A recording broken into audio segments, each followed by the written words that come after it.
make a start now too. Great. Well, I think I'm just going to welcome everyone. Also, with respect to the recording, the Q&A session would also then be recorded, so you can also keep that in mind. Or just let us know if you would like the Q&A not to be part of the recording later on. But welcome to this meeting of the DevSCA Speaker Series. Anne is going to introduce our speaker today, so I'm really just here to say thank you for joining, and we'll try and keep everything to our planned 1 hour meeting. Maybe we'll save a couple of minutes at the end for some updates and next steps, but otherwise I think I'm actually just going to pass it back to you, Anne. Okay, thank you, Jenna. And thank you, everybody, for checking your emails so promptly to find that the Zoom link was not working and to get onto the correct one. That's fantastic. So I would like to also welcome you on behalf of DevSCA, but I'd like to start by adding to that an acknowledgement that I and Susie and a number of other people attending this are all on the stolen lands of Australia's First Nations people. For me, I'm on the lands of the Wurundjeri Woiwurrung people of the Kulin Nation and pay respects to elders past and present. And I'd like to acknowledge the care that First Nations people have given to this land for tens of thousands of years, and the peril that that land is now under due to climate change. And we know that many First Nations people are really on the front line, not only from the damage done by the extraction and production of fossil fuels, but also from the impacts of climate change itself. So the issue of climate justice, including First Nations justice, I think is a really central one for us. So now I'm delighted to introduce you to Susie Burke, who I have known for very many years. Susie worked for the Australian Psychological Society for many years as part of their social issues team. And in that role, I think she was one of the first psychologists to really draw attention to the relevance of psychology to climate change and the relevance of climate change to psychology and mental health. So she produced many resources and position papers for the APS. She worked with the Australian Red Cross on training psychologists to deliver psychological first aid to people who've been affected by climate disasters like floods and fires. She produced lots of resources for parents. Some of these I was involved in as well, for parents about supporting their kids, and also resources for all of us who are confronting the complex and painful climate emotions that arise when we contemplate climate change and are working in the area of climate change. And that's going to be the focus of what she's going to be talking about today. I think you've all read Susie's bio, so you know about her other roles as a clinical and environmental psychologist and the ongoing work that she's doing. So do put any questions you have into the chat, and we will, I think, have time at the end for some Q&A before going on to a couple of updates about DevSCA. So Susie, over to you, and thank you very much for making yourself available for this. Oh, thank you very much, Anne. Oh, it's an honour to be with Anne's esteemed colleagues from all around the world, and many familiar names there from papers that I've read, but also some co-collaborators. So that's lovely. Thank you very much. Yes, so as Anne acknowledged the countries that we come from, I just wanted to acknowledge that I'm meeting today from the land of the Dja Dja Wurrung people in Central Victoria, in Australia. And I always look up what the season is whenever I'm doing a presentation, and we are apparently in Warramuck and Jurong season at the moment, which is the long-necked turtle laying eggs and seeds. So this is a time when everybody's sneezing because all the grasses are in seeds and all the trees are in flowers, and this is something that the Indigenous people are very familiar with, is the different names of the seasons. But I also wanted to acknowledge, and this is something that Anne established as a protocol, that we are living in a time of a climate emergency, and that all of the problems that we're working on in our ordinary jobs at the moment are going to increase in difficulty and intensity in years to come because of the climate impacts. And this is sort of the context in which we're meeting today. So I'm just going to share my slides, and I presume you can see that. Okay. And what I'm going to be doing today is drawing on a lot of resources, and these are some of the popular resources. So many of these are environmental psychologists, academics, but these are great books that they've put together for people to read. And when I was working at the Australian Psychological Society, I was drawing on a lot of these references and this research for the material that we were working on. One of the things that we produced at the APS was the Climate Change Empowerment Handbook, which was a sort of a summation of decades of research in environmental psychology around the causes, the human causes of climate change, and what are the psychological barriers to us actually doing something about it. So I'll be also drawing from this, and these resources are available on the Australian Psychological Society website, so easily accessible. And also just a little nod to our recent chapter that Anne and Judith Van Horn and myself have just recently had published in this remarkable book. And you'll see many, many familiar and highly esteemed psychologists and social scientists who have contributed to this excellent book. Okay, so what I'm also going to do today is talk about coming to terms with the climate crisis. This is an expression, coming to terms with, which is what we colloquially it's the colloquial expression for psychological adaptation. It's making sense of the thoughts and the feelings and the behaviours that we have in response to, or do in response to, the climate crisis. And there are two models that, as a therapist and as a researcher, I've been working with and finding very useful with people to help them come to terms with the climate crisis. And one of them is the transactional stress and coping model, which many of you will be familiar with from the research that Folkman and Lazarus did in the 80s, which is when they were talking a lot about using this model for helping us understand how people cope with any stressors in life. And Maria Ojala in Sweden has used this model a lot in the research that she's done on young people and how they cope with climate change. So that's become much more well used and thought about in the climate literature. And the other one that I use and have found very useful is the acceptance and commitment therapy. And there is a group of acceptance and commitment therapists who use this model to help climate activists and environmentalists and anybody who is concerned about the climate crisis to make sense of the difficult thoughts and feelings and to do what matters. So I'll be drawing on these as I talk today. So just want to go down. Okay. Just to provide a bit more context, every year the World Economic Forum do a global risks report where they get all of the risk analysts to assess what they consider to be the highest risks. And this year, environmental risks were the top 4 of the top 10 risks, which is kind of alarming. Extreme weather events, critical change to Earth systems, biodiversity loss and ecosystem collapse, and natural resource shortages. And scientists are now using the term existential risks to describe the threats that climate change are posing to humanity.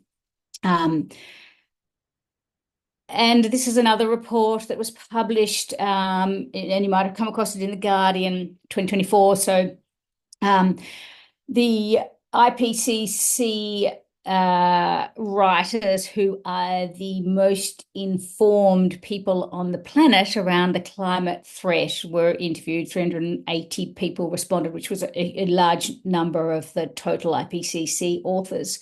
to ask them how high they were thinking global heating were going. And 77% of climate scientists expect a rise of at least 2.5 degrees, which is an extremely worrying statistic. Well, it would be an extremely worrying situation for us to be in. And the predominant feelings that the IPCC authors were reporting when they were asked was fear and frustration. And 3/4 of the people that were surveyed said that they believed that it was lack of political will, which was a huge part of the problem. And 60% said it was vested fossil fuel interests. So the threat is not just the climate crisis, it's actually the lack of political will and vested fossil fuel interests, which is a really useful way to be thinking about the threat. And it's something that came up in the large survey that Carolyn Hickman and her colleagues did on young people's concerns about climate change, which was published a few years ago. They surveyed 10,000 people. And again, the worry and the strong feelings that young people had were not just about the climate crisis, it was also about what people were or were not doing about it. So I think it's really useful to think about the climate crisis as having these two levels of problem. And so, of course, climate change threatens health, economic prospects, security, basic food, etc., and it is the most important threat that the world is facing today, which is the summary of the IPCC report. So, of course, this is something that you are probably all very familiar with. And what I want you to do now is just grab a piece of paper and what I want you to do is close your eyes and just write for about 30 seconds what it is that you feel and think when you listen to those slides. It can be anything. You're not going to read it out. I'm not going to ask you to tell anybody what you've written. But I want you to respond to one of these two questions. The what I am, you can choose your emotion, what I am scared, mad, or sad about losing because of the climate crisis is. Or you could choose what breaks my heart about the world right now is. And I just want you to write with your eyes closed. It's a weird instruction, but you go to a different place when you do it with your eyes closed. So away we go. I'll do it as well.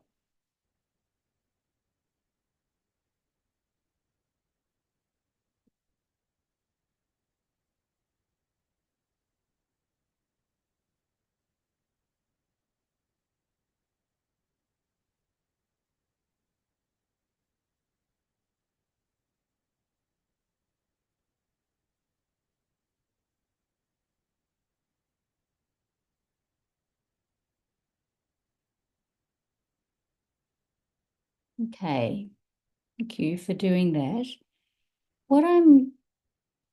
Have a look at what you've written. Sometimes it's a bit illegible if you've done it with your eyes closed. Did you notice as you were doing it that that you can actually feel it? If you've got your eyes closed, like if I was in a big workshop or we had longer time, I'd have got you to do this in groups and actually talk about this. But if you don't have something to talk about, actually just closing your eyes and putting it out on a piece of paper can actually bring up the feeling inside you. What I want you to do now is to come up with a metaphor that describes how you're feeling right now or as you were doing that exercise. And then I want you to pop it into the chat box. So what I mean is a metaphor might be something like, I am a rolling snowball transformed into an avalanche, whatever, a metaphor. And then as you pop it into the chat box, I'll be able to read them out.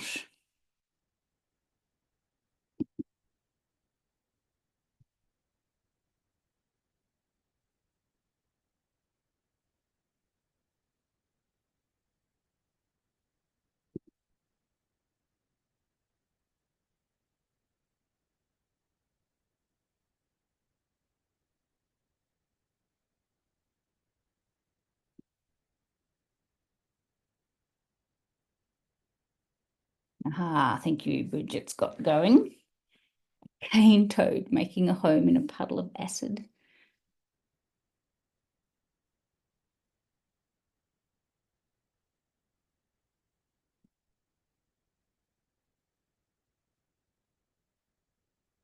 passenger on a train watching a happy life outside the window get further away. Feeling that I'm losing shape, that myself is slipping away. An ant squashed by a bulldozer.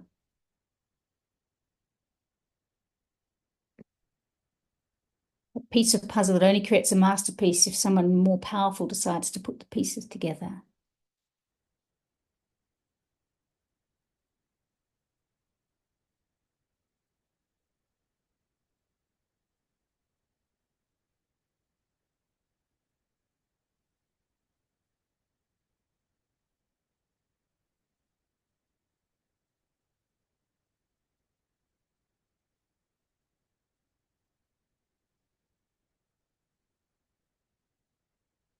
Branch on a tree trying to hold on to my leaves in a storm. Black cloud carrying a heavy load of fear.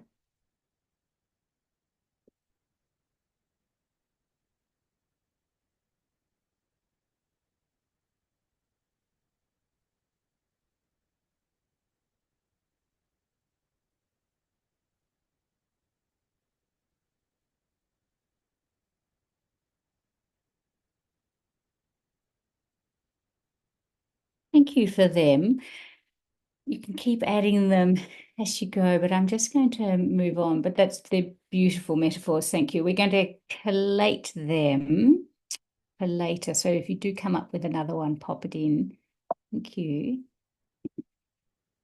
Okay, acceptance and commitment therapy. What I'm going to do with you now is just a little exercise that anybody of you who uses acceptance and commitment therapy in your therapy or has had it will be familiar with this exercise. But I just wanted to quickly do it with you because it's just a brilliant way of doing something with those feelings. So as you were doing that writing exercise and then coming up with a metaphor and then reading other people's metaphors, it's likely that you've got a feeling that has physically manifest in your body. And this is an exercise down in the open up angle of the triangle, opening up to feelings. So what I want you to do is to just put your gaze somewhere. You can close your eyes if you want, or just place your gaze somewhere so that you can just look inside and see if you can find the feeling, that really uncomfortable feeling. And just see if you can notice what the size of it is. How big is it? Like, is it the size of a football? Is it the size of a tennis ball? Or is it bigger? Is it smaller? Does it have a color? See if you can notice whether it's deep inside you or whether it's near the skin. See if you can notice whether it's got a temperature. Is this a hot feeling or a cold feeling? Or maybe you don't notice a temperature. See if you can notice whether the feeling's got really defined edges or whether the feeling just sort of merges and fades into the rest of your body where you can't feel this feeling. And see if you can notice whether this feeling has some movement, like maybe it's going thud, thud, thud, or maybe it's just a really still feeling. And so just really thoroughly checking out what this feeling actually feels like inside you. And you might also find that you've got a word that describes this feeling, an emotion word.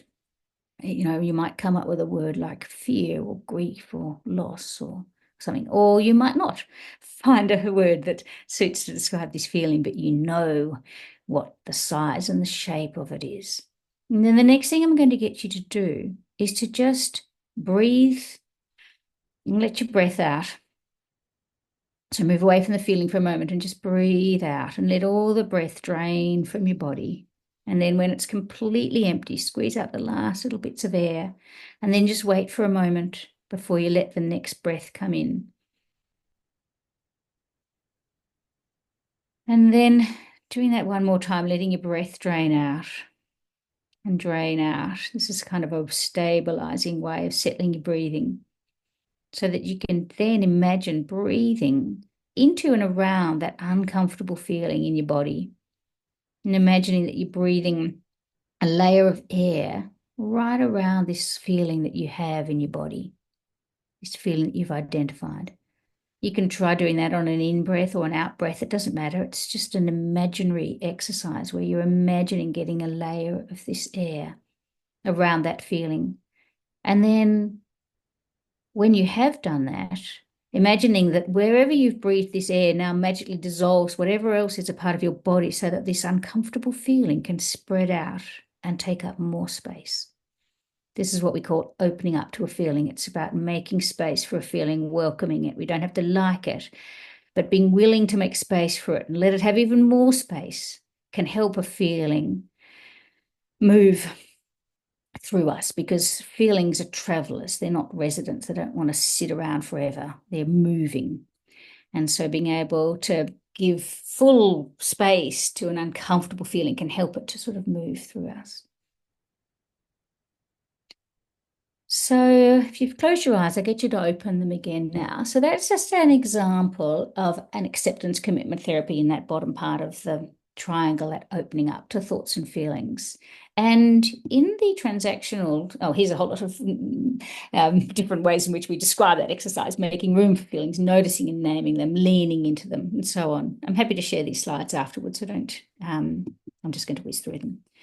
This is a mind map I drew of the transactional stress and coping model with those three types of coping strategies: emotion focused, problem focused, and meaning focused. And that exercise that we just did is a very good example of an emotion focused coping strategy. It's the things that we do to manage the uncomfortable emotions that we have that are caused by the thing that is stressing us. So that open up exercise is a great way of doing that.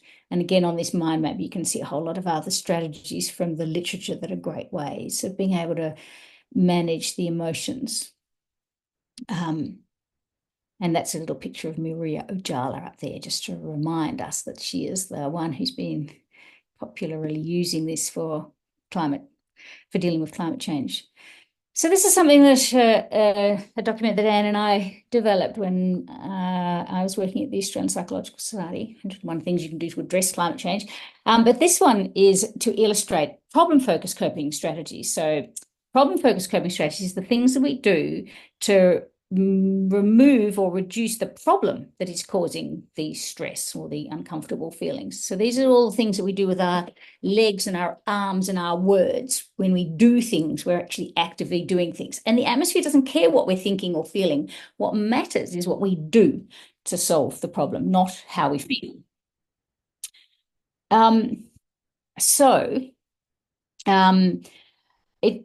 And one of the important things is to focus on the actual problem and to remember that the problem is not you. The problem is that our economy is built on extraction and thrives on inequality. So this is a point that Kalman and Ferrarelli, who wrote this fantastic book published this year called The Conceivable Future, about people's reproductive decision-making in the time of the climate crisis, are at great pains to emphasize throughout their book that the problem is not you. The problem is an economy that's built on extraction of fossil fuels, and that thrives on inequality. And so I'm now going to elaborate on some of the insights that they've shared. They, of course, because they're talking about reproductive decision-making and what an enormous emotional and psychological dilemma this can be for people, they're really wanting to help us to realize that the climate crisis is not an individual problem, even though, of course, we experience it as individuals. And they encourage us to break the habit of giving individual decisions outsized importance.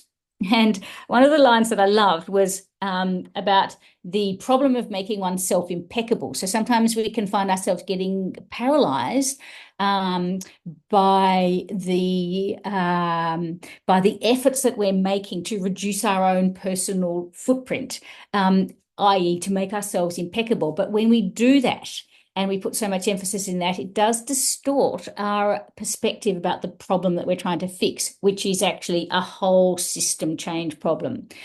And so the most important thing is that we be doing things with our legs and our arms and our words that are transforming the systems that are harming us, because it's the systems that are harming us that are driving climate change that's causing our anxiety, grief, and depression. And if you go back to what I was talking about earlier with the IPCC authors attributing the problem to lack of government will and vested fossil fuel interests, that's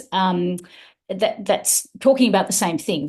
When we keep our focus on what the real problem is, that's where our efforts for change need to be most directed. And there's lots of debate in the climate change literature amongst environmental psychologists or social scientists about individual behaviour change versus group behaviour change. And whilst the things that we do as an individual can help to strengthen our identity as somebody who cares about the environment, it's not the individual actions that can solve the problem, it's the collective group actions. And of course, there's also a huge body of literature that talks about the importance of us collectively working together to solve big problems and benefiting from the solidarity and the connections and everything that we have along the way. So another thing that Kalman and Megan and Josephine talk about is the big no and the big yes. There's front cover of their book. So the big no are the things, we're starting with the big yes. Okay, the big yes.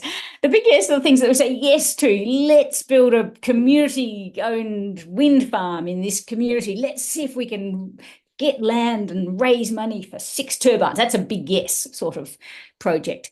Demand the biggest systemic solutions that we can imagine. Because, of course, the actions that we do have to address the dangers at the scale at which they occur. And that's a really important thing. That keeps shifting us away from trying to become, have this individual focus into the bigger picture. We have to change the system into specific, nameable, doable steps, and it requires imagination. So those are ideas of the big yes. So as I'm going through the slides, start to think about what are some of the big yes projects that you find you might be interested in or could tap into, or can be a part of the organisations that you're already a part of. And they'll also be getting you to be thinking about some of the big no's. So the big no's, these are the things that we do where we're saying, no, you cannot keep doing that. So this picture here is of a protest in the shipping lanes in Newcastle. This was on Mother's Day many, many years ago. All my children are in this photo, and myself, that's me actually in the centre with the black hat and red bow on it. So this is an example of a big no, the collective protest, the big, large group protest. No new coal, no new gas, no new oil, no more fossil fuel subsidies. This is a huge problem in Australia. Well, it's a huge problem around the world, but a really big problem in Australia. No more logging old growth forests. This is something that is a problem in Australia and also in many of your countries as well. It's frightening but exhilarating to know that we will never have better odds than, it's a typo there, sorry about that, than we do right now, is something that is important to keep remembering, that actually that is true. We have good odds now to do something about it. This is the best time to be doing something about it, and that's kind of a galvanizing sentiment to maintain. So I thought I'd talk a little bit about NVDA, nonviolent direct action as well, because this is a big part of the big no. And Megan and Josephine talk quite a bit about this in their book. They say that you don't have to practice it, but you do have to understand it. That the research shows that a small percentage of the population, 3.5%, when they are engaged in NVDA, that's a sufficient proportion of people to be able to be disruptive enough to bring about system change. And what is direct action? Direct action, nonviolent direct action, which is those sort of peaceful protests, is the language of life and death. It's the tactics of people who don't have the official power, who are reaching for the biggest levers that they can find because of the necessity or the urgency of the problem. But importantly, the small percentage of people who are prepared to go out and to row their kayaks into the shipping channels or, participate in these disruptive, non-violent actions are supported by a supportive majority at home, all the people who actually can't take the time off to go and do these things, but are sympathetic to the cause and the reason for why people are doing this protest. And so what they talk about is the importance of those who are sympathetic and at home being explicit and loud in their support. Because one of the things that we've been seeing in Australia and probably in other parts around the world as well, is that sometimes the disruptions that are caused by non-violent direct action can be talked about in the media as in a negative way. And one of the problems with not being explicit and loud in your support for disruptive actions that have got at their heart an intention to use a big lever to bring about some system change for the very system that is driving this existential crisis of climate change, is that you risk by not saying anything, by not expressing your support, you risk this thing called pluralistic ignorance, which is when everybody thinks that nobody cares about it because nobody's talking about. And this cartoon here describes that very well. All these different people thinking in the aeroplane to themselves, I'm probably the only person here who cares about climate change. And when we don't talk about what we care about and make it explicit and loud, we risk this pluralistic ignorance. And when you've got a problem as big as climate change, this conspiracy of silence or this pluralistic ignorance can be extremely damaging. So problematic abstraction is when people who are sympathetic in theory with the idea of taking action on climate change, but when confronted with an inconvenient direct action by non-violent, direct activists, then say negative things about the action and even the movement. So this is something that is problematic, this problematic abstraction. So this was also from that Shipping Lanes protest. There were climate guardians actually climbed onto the train line that was bringing the coal to the port, second largest port in the world, that was then going to be exported around the world, but not counted in Australia's carbon emissions tally. So all these lovely angels lay down on the train lines and took hours for the police to move them because they all had to be carried off. Poverty disruptions are often widely criticised, even as history proves them to be widely effective. Don't make the mistake of valuing order more than the survival of humanity.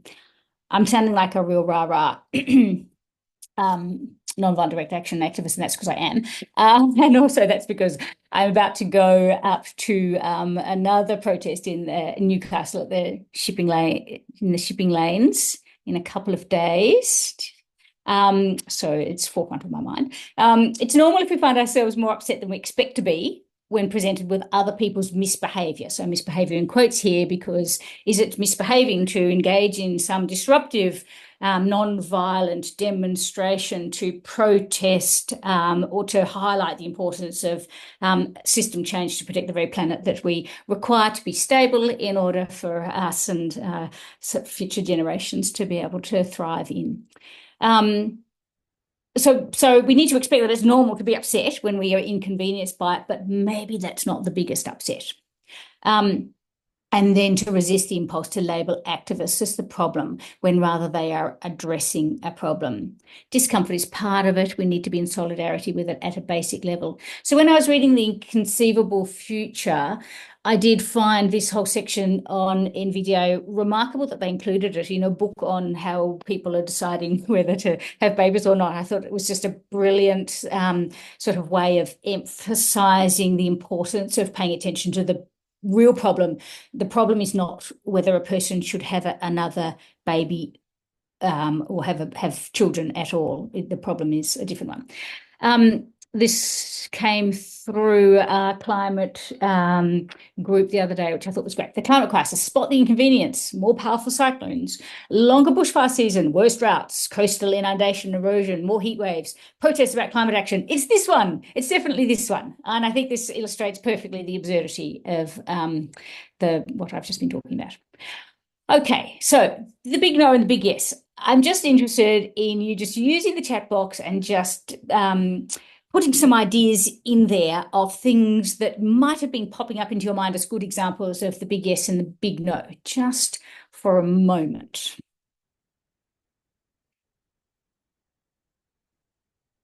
Oh, go back.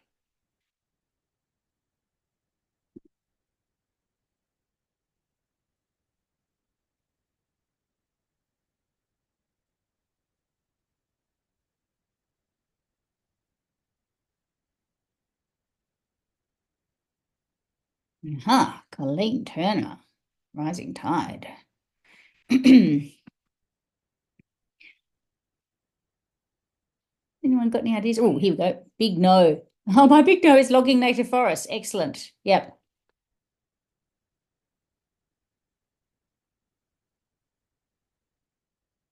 And the thing about getting involved in a big no or a big yes is that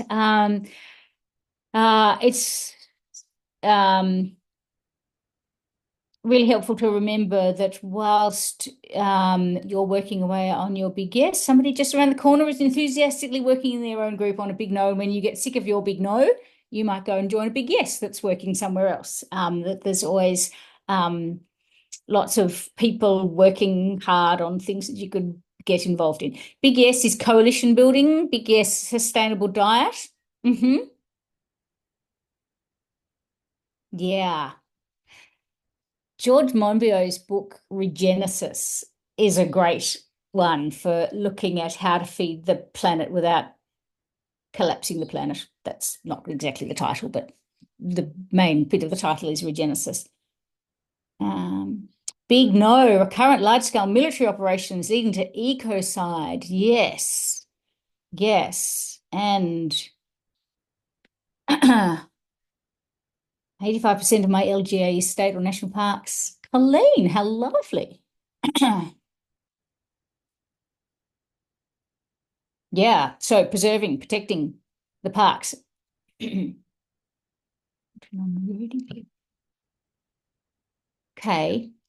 What I'm going to do now is keep them coming in and we will, oh, look at this, big yes, thank you, Anne.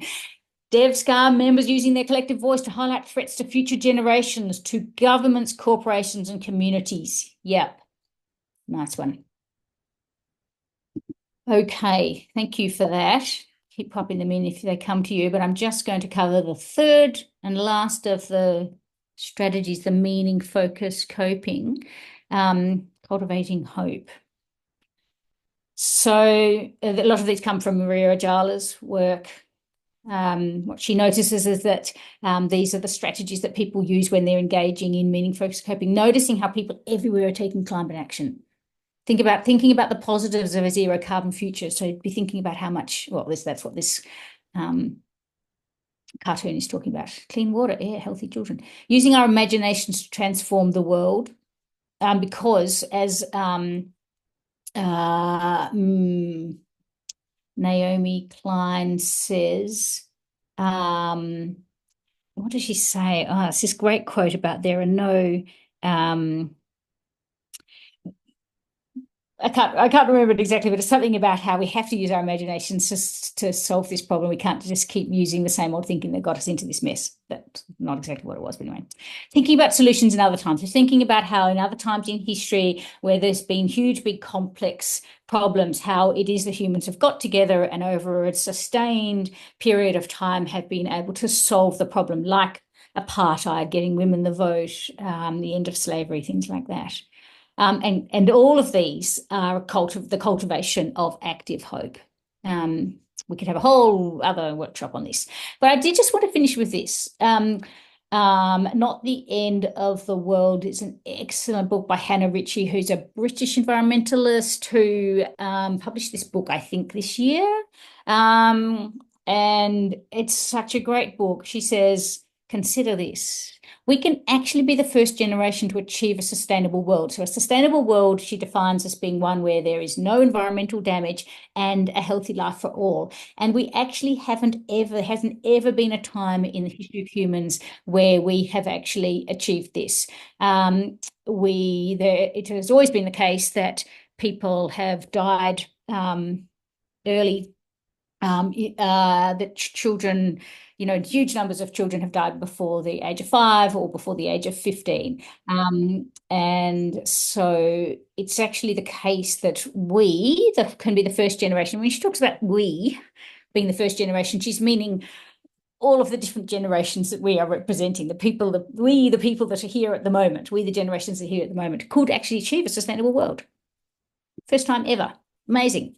Rapid population growth is behind us. We have reached and passed the point of peak child, which was in, I think, 2019. These are things that we know more in retrospect when we look back, and that the population will stabilise. It won't continue to grow exponentially. And if we can make sustainability solutions scalable for the 8 billion people we currently have, then we can do it for the 12 billion, which was what our population is predicted to stabilise at in about 2100, going by the UN projections.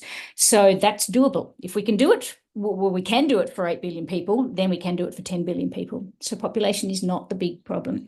There is no better time to be alive than today, which is a very interesting thing to consider. Every single country has made massive progress in the last 50 years on key measures of well-being, things like reduction in extreme poverty, children, boys and girls being educated, access to clean water and sanitation, reduction in air pollution, increased longevity, low life expectancy, and a reduction in infant mortality. Over the last 50 years, all of those measures of well-being have dramatically improved. So there is no better time to be alive than today. So last little exercise I wanted you to do on the strength of those last few slides, examples of meaning-focused coping, is to write a metaphor that describes how you're feeling now. I might have to go back to the slide so that you can be feeling it, reading it and feeling it. And then add that to the chat box.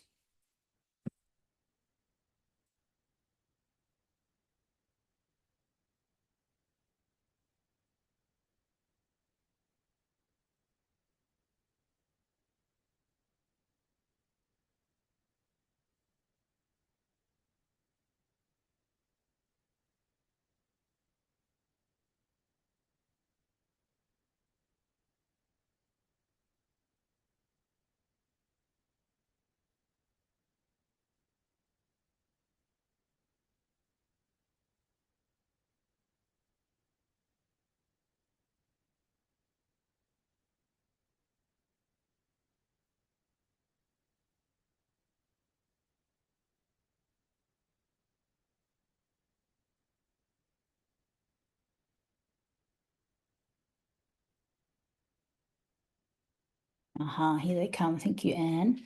I am a late migrating monarch, fueling up from my long journey to Mexico in a new pollinator garden. That's really cool. A flower bud pushing its way from the dark earth into the sunshine. Good on you. They're all coming in.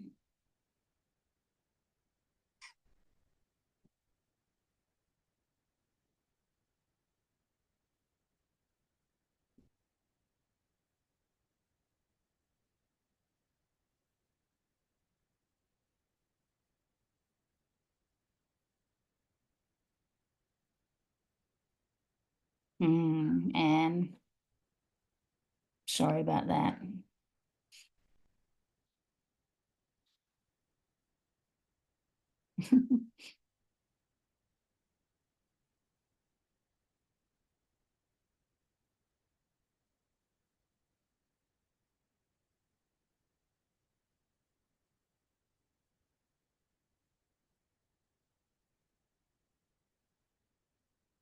Oh, Jenna, great. Oh, Sophie's here, pushing up like a fern frond.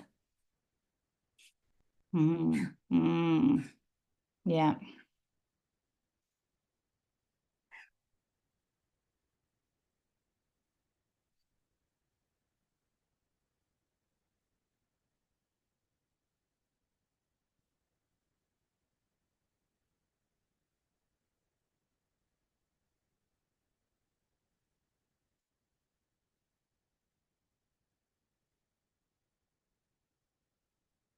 Now I'm just keeping an eye on the time, and I'm thinking that we could wind up in a tick. And then we could have questions, and you could also have your meeting bits and pieces of other things that you need to discuss.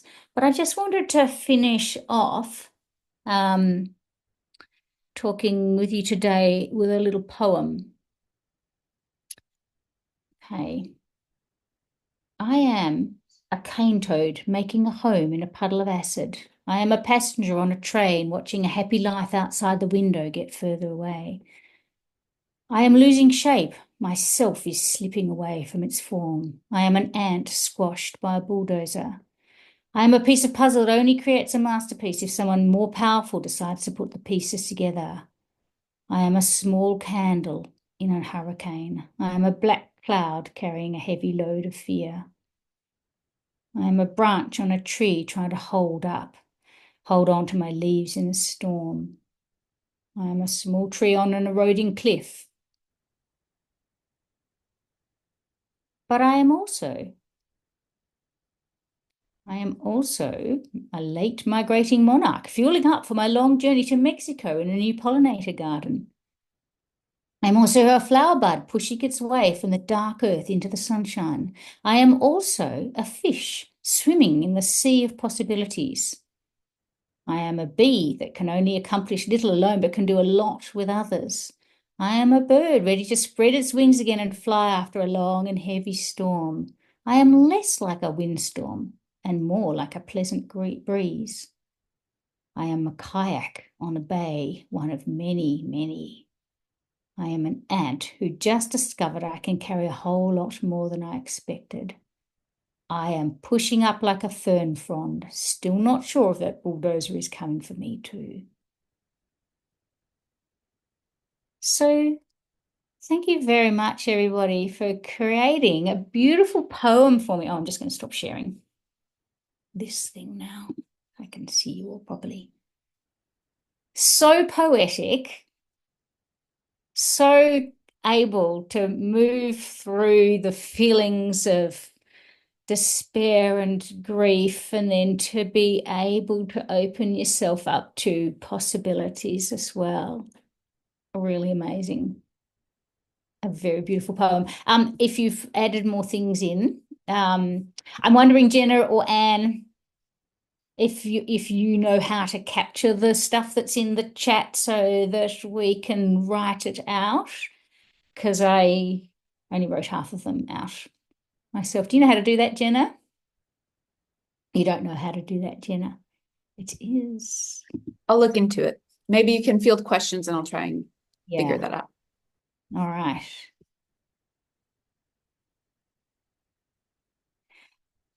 Hey, Kim said, just beautiful. Thank you. It was beautiful, wasn't it? You guys wrote an absolutely beautiful. Oh, I know how. Jennifer Lansford. Thank you. Jennifer's going to take all of that poetry and grab it. Well, it's quite easy, Pearl says. Any questions that you've got or comments that you wanted to make, or great big no's or big yeses you've thought of that you've thought the group should think about together? Thanks, Susie. That was both a heavy start and some energy. And I guess maybe many of us are feeling that it feels heavy getting that energy up right now with changes that have happened with US election recently and things. So it's good to kind of come back to that energy. Thank you.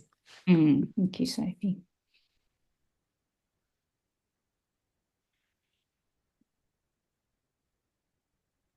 So thank you, Anne Maston. No, Jen Mansford. I have saved the chat now. Thank you, Susie, for a lovely presentation. And I think as well as taking us on that journey, emotional journey ourselves, I think you've also given us food for thought for us as developmental scientists working in various different ways about the sorts of issues we need to be confronting, whether we're researchers or educators or clinicians, and how we can use this sort of thinking with our clients, with our students. And I think that's sort of acknowledging how, many of us here, I think, are primarily researchers probably, and don't necessarily always dwell on our own feelings and how we're reacting to climate change. And yet all of that emotion is there, was so revealed in the poem that you created with us. And it's really important to have those tools for dealing with those emotions and to think about how we can use that in our working lives. Any other comments from people? Questions? Lots of very positive affirmations coming in the chat.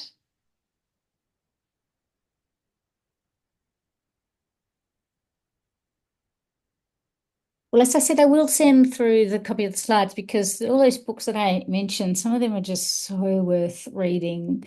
I bought 2 copies of that Not the End of the World the other day because I lent it out to my clients and I wanted to give one to my daughter and, just sent it off with a GP last night who was wanting to come to this climate protest but just couldn't make the time. So I sent her off with it because it's very energizing as well to go, right, okay, it's still worth saving. There's still stuff that we can do. It's a great time to be alive. And she has. I wanted to say thank you, Susie. It's lovely to see you, and you've energized me for going off to my local council meeting this morning. So thank you. Yay, Councillor Colleen. Thank you. Okay. Well, thank you again, Susie. Jenna, do we want to talk a little bit about DevSCA plans? Do you want to? I think we can be extremely brief. There's one announcement, which is that our next meeting will be on January 14th. If we have 3 minutes, and I guess I do have a question, Susie, maybe this is a little bit too pragmatic, but you're now speaking with a relatively young organization of primarily researchers, some clinicians around the world. What would you like to see us do? What would you task us with? I know, of course, we're gonna not be able to do everything, but I'm curious what you would want to see this community focus on and how you think we could grow and be impactful. Oh, I always think Anne's got the answers for that. That's the bit that she always puts at the end of any article that we write, is what people like DevSCA could do. But I do think that you're so well respected. I was looking at all of your names and so many familiar names there. You're so well published. Everybody's so clever. That putting your names behind, imploring letters to the organizations that you're a part of to develop their own climate awareness plans within the organizations and to advocate to government for funding and research and all those sorts of things. Anne is the one that really talks best about those sorts of things.